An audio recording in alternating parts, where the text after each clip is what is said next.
actually not applying legal context to the content of the tax code is actually the most dishonest thing we can do. Welcome to the Disruptance Podcast. Here are your hosts, Eric Forney and Michael Bounds. Mike, last week on the show, when we wrapped things up, we talked about how the government doesn't want you to pay taxes. And I know people have said to you that that they think that sounds ridiculous. And so this week, I'm here to disrupt the way you feel about paying taxes as a business owner and as an entrepreneur to prove that the government actually doesn't want you as a business owner to pay taxes. Do you believe that? You know, it's really weird that your whole life you work, you pay taxes, you're an upstanding citizen. But the more I, move up in my career, the more people have money, they're telling me that you shouldn't pay taxes. So that's a great point, right? As you follow basically where the money goes. Yeah. And as a business owner, you have a couple of choices. We talk about it a lot as you look at models and systems. Yeah. And if you use those that are typically ahead of you as an entrepreneur as your model, to your point, what you'll see is the model indicates that business owners pay less in taxes. Interestingly enough, if we were to be political yet incredibly unpolitical in this statement, Barack Obama paid more in taxes when he was elected, when he was running for the presidential office compared to Donald Trump. The difference being that Barack Obama had a job. Donald Trump owned several investments in several businesses. Mm-hmm. And so if the job worker pays more in taxes as a tax basis perspective than Donald Trump or than the business owner, would it not be fair to assume that the government has actually written the tax code to benefit the business owner from a tax basis standpoint? Yeah. I mean, I'm sure there's this is the thing. The people you talk about this all the time, so I'm not going to take credit for this. The people that write the laws aren't going to write laws that are going to hurt them. So that we talk about all the time. I don't know. They shouldn't. That doesn't mean that. Yeah, but it means they typically don't. That's right. I'm a rule follower. So you have been conditioned as from childhood. Our education, our schooling has conditioned us to be employees versus entrepreneurs. So the hardest part about growing from being, going from E to P is the mindset. Shaking loose everything that your teachers and your parents have taught you. A lot of that stuff, you're right. You have to learn. There's systems and there's models. There's guys that are doing it on a high level, and you just have to take their lead. And why reinvent the wheel? So this is what's interesting. You talk about it's mindset. So what I always remember is there's content, and then there's context, and those two things can work together, but they are different. Okay, so let me break this down. So when you have a contract, the words and the structure of a contract is the content itself, right? That says, if you do X, I will do Y. That is the most simple form of contract. A vending machine, for instance, would be the best way to simplify a contract. If you put $1 in, you get a Snickers back. Got it. Okay, so that's content. Now, how I interpret the content of a contract is context. Okay, and so the way that the IRS writes the tax code, and I guess my legal disclaimer, of course, is I don't know anything about taxes, and I hardly know how to spell the word taxes. And you should consult with a CPA or a tax attorney, right? Because I don't know anything about anything. But this is my perspective. I don't know anything about taxes, so y'all. This is my perspective. So when you look at the IRS tax code, it's incredibly lengthy, right? So you have all this content, and one person chooses to apply their context on the content to filter it messaging wise to believe that it is interpreted a specific way. Okay. And Other CPAs or tax attorneys read the exact same content and apply a totally different set of context to the words, the paragraphs, the information in order to prepare a different tax-free wealth plan. Okay. And so it is unfortunately what you talk about is you grow up to believe that these are the rules, and that if you reduce your tax liability, that it's actually a negative or a nefarious act. Right. When the reality is that it's oftentimes strategic application of context. Got it. So think about in real estate, when we look at a real estate contract. Yep. I'm always fascinated by this. Is there a difference between a mortgage and a line of credit? Contextually, not much. No. And so what's interesting is there a difference between cash and cash at closing? No. Not really, because it's all a digital exchange. It's just getting there. That's right. And so oftentimes what happens though is when you see an offer and it says cash, it makes someone feel a certain way. We talked about it 2 weeks ago, is that a cash offer is oftentimes actually riskier than a line of credit or than a mortgage. And yet what you're playing to is the human context of the interpretation of cash. And the tax code works incredibly the same way. And the reason why that I believe that the tax code is written to be interpreted contextually is because over 95% of the code pertains to deductions and credits. Right.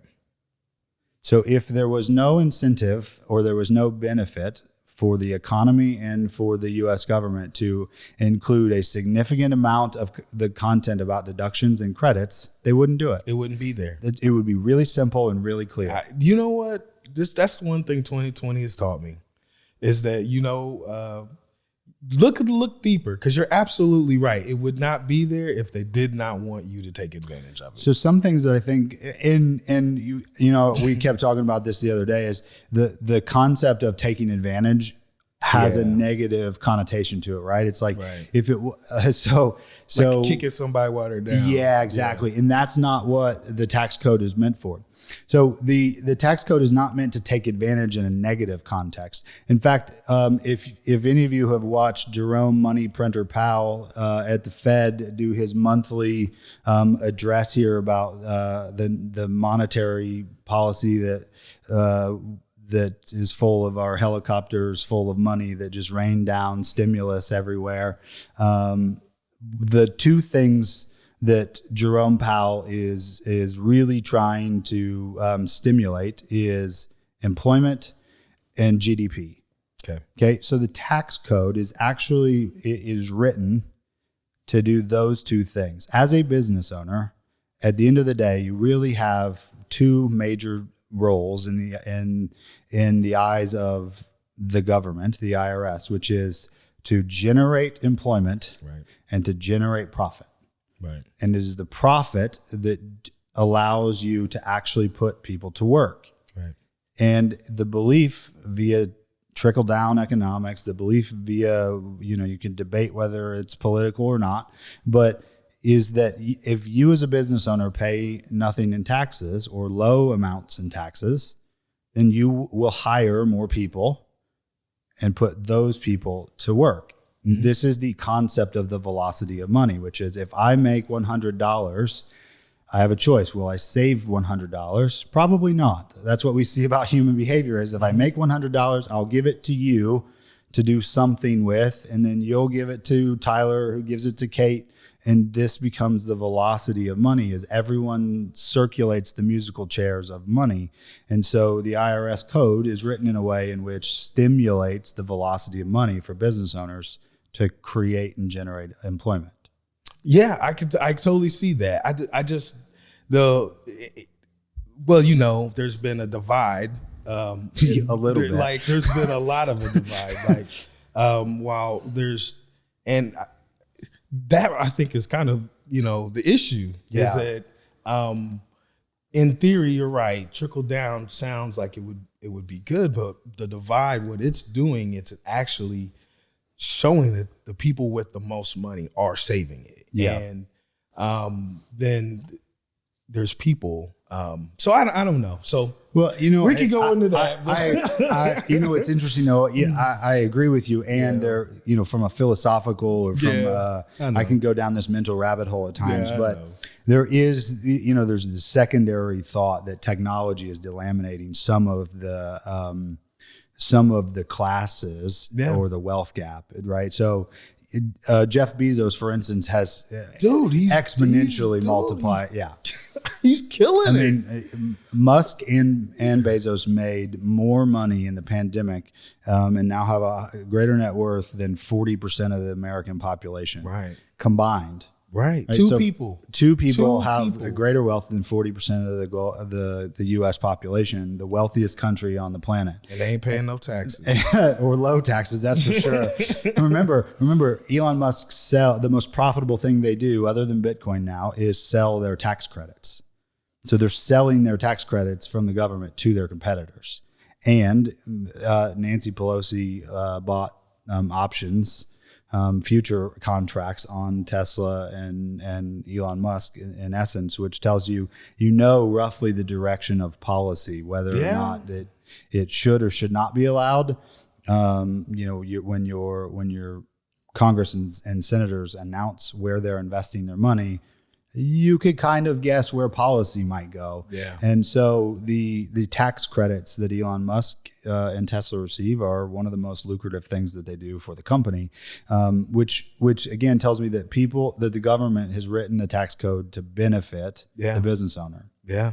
The biggest difference then becomes who you hire. Yeah. And who educates you, whether you're going to attempt to be self-educated to lower your tax liability, or whether you're going to hire an expert to implement tax planning and wealth building. Yeah, I mean, you want to go to people that are doing really well. And who are the people that they're teaming up with? This is about building teams and aligning, having alliances with people. So people that are crushing it right now, talk to them. The way we do in our career, I have a career mentor. I have like a spiritual mentor. Like you should have a financial mentor. Yeah, absolutely. Like around taxes and follow their models and systems. And by the way, I think that you said it accurately too by saying mentor. Yeah. And one of the biggest challenges is when it's mentors for one vertical space. Now that doesn't mean blindly follow everything that Warren Buffett does. However, it seems to have worked out pretty well for those that have blindly followed him, right? Like in real estate, I could choose to blindly follow Gary Keller. I do. Now, I don't blindly follow it, but what's interesting is anytime I've questioned or sought to understand whether or not the advice was accurate, any skepticism that I've had has eventually been counteracted with reality to find that it was pretty. He's got receipts. That's right. He's got amazing receipts. advice, right? So you pick your profit, as Gary said, right? And it's pick not your multiples. profit. That's what's important. Some people are following people they have no business following. Yeah, that's right. They don't, to your point, don't have the receipts necessarily. So when you look at tax planning and wealth building, then it becomes a matter of that you shouldn't be thinking as a business owner about taxes right now. The government just pushed out, and we're, if you're listening later, we should be a month from tax time, and his tax deadline has been extended. However, most people think about their taxes right before they have to pay them. Yeah, right. Yeah. When you have to think about your taxes is actually a year to multiple years in advance in order to minimize your actual tax Be strategic. costs. It's just like when people come to you and they want to buy a house.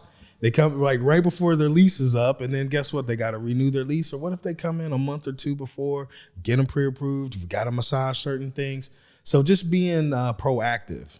So let's talk about some content and some context as it pertains to some different ways that a business owner might be able to strategize a tax plan, knowing, of course, that you should never take YouTube advice or a podcast advice for taxes from someone who's not a CPA, right? So talk to your CPA. That's my disclaimer. However, if we look at the content and apply some context. Taxes are paid. If we think about it from an elementary level, I like to think of taxes being pockets. Okay. So in one pocket, you have 0 to a certain threshold that you pay 0% taxes on. So it's like this year, it's like zero. Roughly the first $12,000 that you earn is 0 tax. Okay. And then the next pocket has a 10 to 15% tax bracket, and then it escalates from there up to 37.5% or so. That first pocket is 0% taxes. So 0 to $12,000 in annualized income is no money paid in taxes. Right.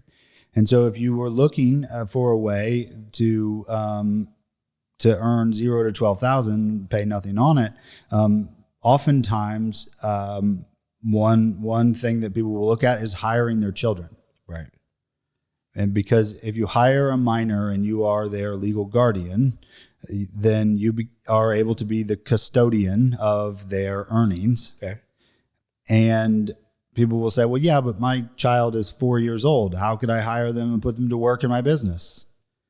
And my response is typically, did Macaulay Culkin have a job? Yeah. Do we think that there are child actors? Yeah. Are there child models? Yeah. If your baby was in the Huggies commercial, you were probably compensated for that. Right. And up to a threshold, your diaper model baby would not have paid taxes. Right. And so when you think about applying the context of child actors, of child marketing, of child models to your business, what comes to mind? How do you think as a business owner you may be able to apply something of that context? So I do, because I raised my kids in the business. And so my kids, my son, I'm really proud of him. He's 23 years old. He just got his real estate license. And he's grown up in this. Yeah. He's helped me with tasks and so things he's like too that. old now, right? Yeah, but I'm just saying, I'm thinking back to the past when I was out, knocking on doors or doing different things. He was right there, and my daughter, they were both right there. So they could be putting out flyers, right? Absolutely. While you're knocking doors across the street. Yeah. And then you could be having a photo session with them and marketing material to be child models. Well, actually with Julian, we have some pictures of Julian that I was running. I was going to run Facebook ads, and the focus was going to be Julian, and you see the house. Yeah, because that was one of your really most highly engaged. Didn't you have a boomerang or something that was really highly engaged with her? I think. Yeah. And so then when you think about the context piece of it as a business owner, do some of your clients have kids? Yeah. So seems very reasonable. Can do that, Seems very reasonable that you would have a child actor or a child involved social in marketing media, when your customer influencer has children, driving your businesses as well. Yeah, I get it. Yeah. And so that's the type of context that you can apply to the content of the tax code potentially.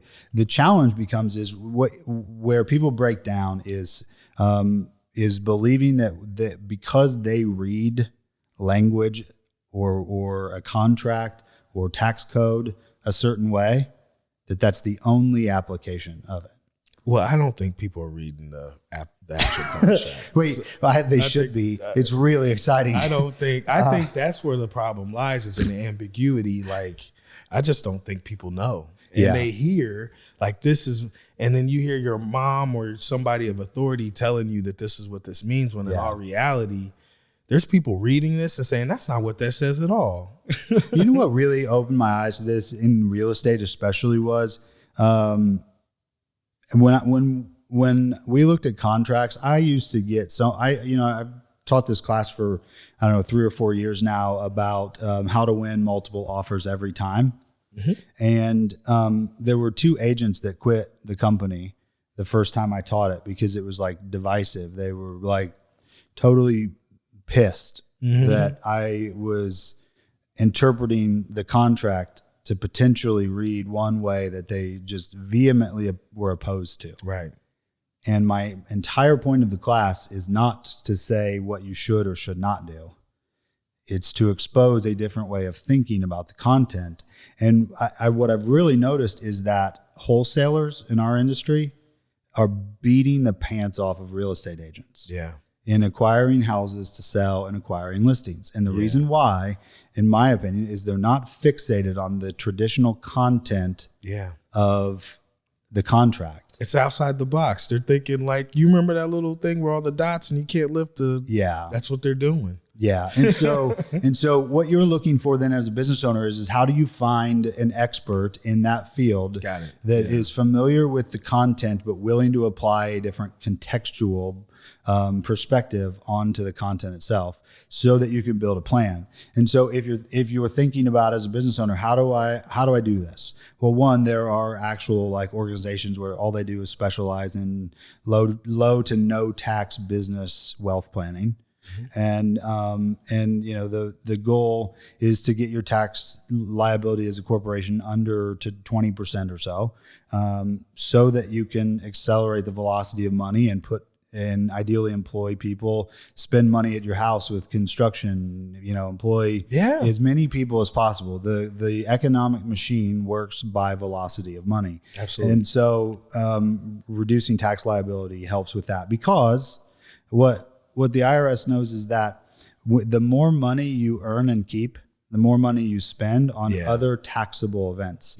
Hotel taxes, gambling taxes, sales taxes. Everywhere. There are plates. There are tax. You are taxed property taxes, right? There are taxation events all day, every day, and the more money you have, the more you will be taxed by other avenues of taxation. The breakdown becomes is believing that you should be paying the most possible on your income taxes. So what do you do? So what's where's first? Ground zero. Well, I believe that we have to first understand loss. Okay. So there are more than one type of loss. There's like actual losses, and then there are accounting losses. Okay. And I've said that I don't think that accounting makes sense. Almost all of us operate from a cash basis perspective of accounting, which is I have a certain amount of money in my bank account. I have a certain amount of bills that I owe. It's really clear. This is what I have left over. That's right. Net cash basis accounting. Yep. Well, there is another way of looking at accounting, which is journal-based accounting. And journal-based accounting allows you to move your numbers around a lot more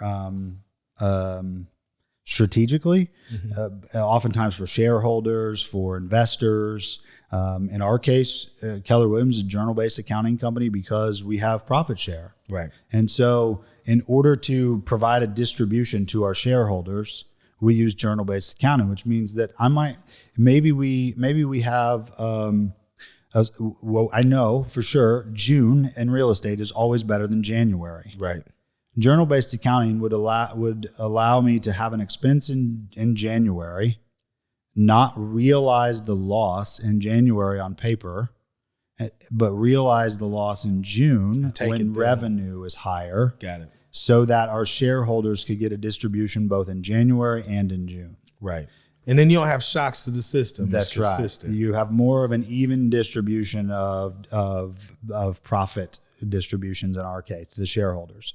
So I think first you have to understand that accounting has context as well. There are two types of losses: real losses and paper losses or accounting losses. Okay. And so once you understand that, it allows you to have some different contextual understanding, and then understand that from a corporation perspective, there is liability, right, and then there's taxation, right, and those two things aren't always the same, right. There's oftentimes a misconception that an LLC is a tax designation, and yet the acronym itself is limited liability. The word liability is in it. Limited liability corporation. Right. That is a liability-based entity, not a taxation-based entity. So understanding what some of the different taxable structures can help as a business owner to be strategic about how you plan.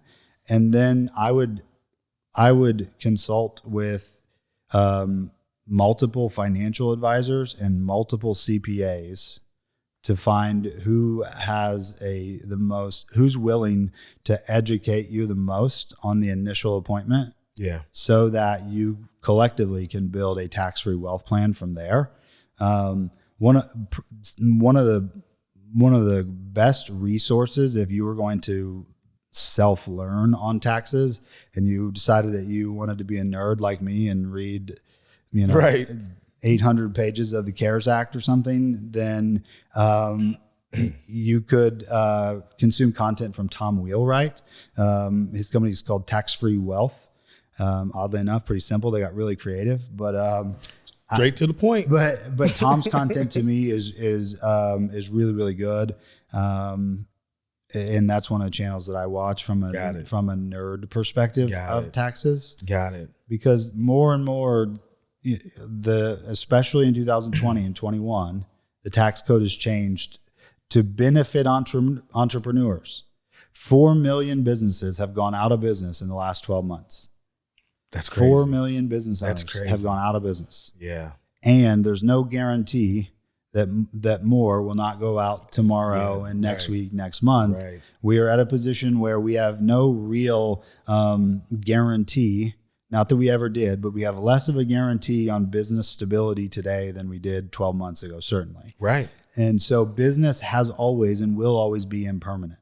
Right. And that there are very, very few businesses that have been in existence for over 100 years. Right. And so in my opinion, it is your duty as a business owner to protect your employees and your family by knowing what's available. That's what this is, y'all. Like, all these businesses are going out of business. You drive down the street and you see all like these places that as you were a kid, you just never could imagine them going out of business. So this is what the government is saying. Look, we're going to stop that. Correct. Plug into this. Yeah. So that you can weather this. And then, it'll be, once this is all done, we're good. So we need to change our mindset. If this was going on like in 2015, that would be one thing. Yeah. But we're just in a different situation. Yeah, we absolutely are. And I think here's the beauty of this when we look at bringing all this back together, not just from a business ownership perspective, because this podcast is not just business ownership, it's real estate as well. Mm-hmm. The beauty is that the government doesn't want to be in the housing industry either. Right. And the majority, a large portion of the deductions and credits pertain to the real estate industry as well, from a real estate ownership standpoint. Right. And so it is in the real estate investor, the real estate agent, and the consumer's best interest to be educated on what deductions or what credits are available to them that actually can help their customers and help themselves as business owners, because you see the government wants everyone to be employed, absolutely, live in houses, and spend money via credit and increase the velocity so that the GDP continues to grow or exceed, some or any trade deficits that may exist. And so I believe as a business owner, it is your fiduciary duty to yourself and to your employees and to your family to be educated on how you can build the most tax advantaged wealth plan for your business and for your family. So say you don't you geek out on this. I do geek out on that stuff. So like I geek out, but for some reason I can't geek out on this. I'm trying. So then who do I need? So I'm reading a lot about it. Yeah. I need to plug in with like mentors, and I think the whole CPA idea, I think I'm going to do that. Well, I haven't done that yet. So I think too is like you turn it into a game. Yeah. And when you gamify it with yourself, that becomes a competition to say, okay, that's it. How do I get this to zero? Got it. Is it possible? Can I build a plan to zero? And maybe zero doesn't make sense. Right. Maybe that's not actually the target goal. However, in order to make that more entertaining along the way, if you set that milestone, and then as you're going to it, it's the same thing. It's the same thing of when you're building a huge ridiculous, you just build it. Yeah. You have this goal. And then you have to find some, intrinsic motivation to it. And for me, it's okay. Is this possible? Yeah. And if it is possible, then what would it do if I got, what could I do differently if I got there? Yeah. Right. How much impact would that have? Knowing, the highest tax bracket's 37.5%. That's on a federal tax level. So, right now in Indiana where we are, it's about 43% immediately off the top would go back in just income taxation. And that's not property taxes, sales taxes, et cetera. It's worse in California, obviously, and other places. And so when you think about 50 cents out of every dollar earned as a business, being distributed back to the government, who is a shareholder in your business, right, via taxation, right. When you think about distributing back to your shareholders, you should really take taxation seriously to understand how to best do that and gamify it, I think. To be honest with you, you can use it as fuel to drive your business. Absolutely. That's pretty much the economic model in the MREA book. So that's right. And you literally use it as rocket fuel so I do. Because I'm telling you, I'm geeking. I'm on it. Because think about this. Better. This is compounding, right? Compounding of 40%. If you got 40% more of your dollar every year. Yeah.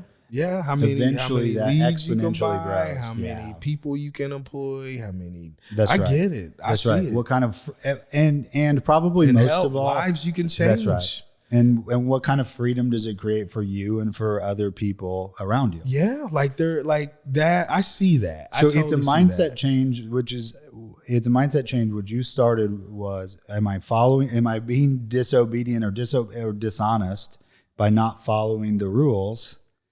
Whereas my counter argument is that actually not applying legal context to the content of the tax code is actually the most dishonest thing we can do, because it's dishonest to the employees who show up every day and depend on that business to still exist, to feed their family, build their wealth, not doing what it takes to stay in business as a ethical business owner is unfiduciary.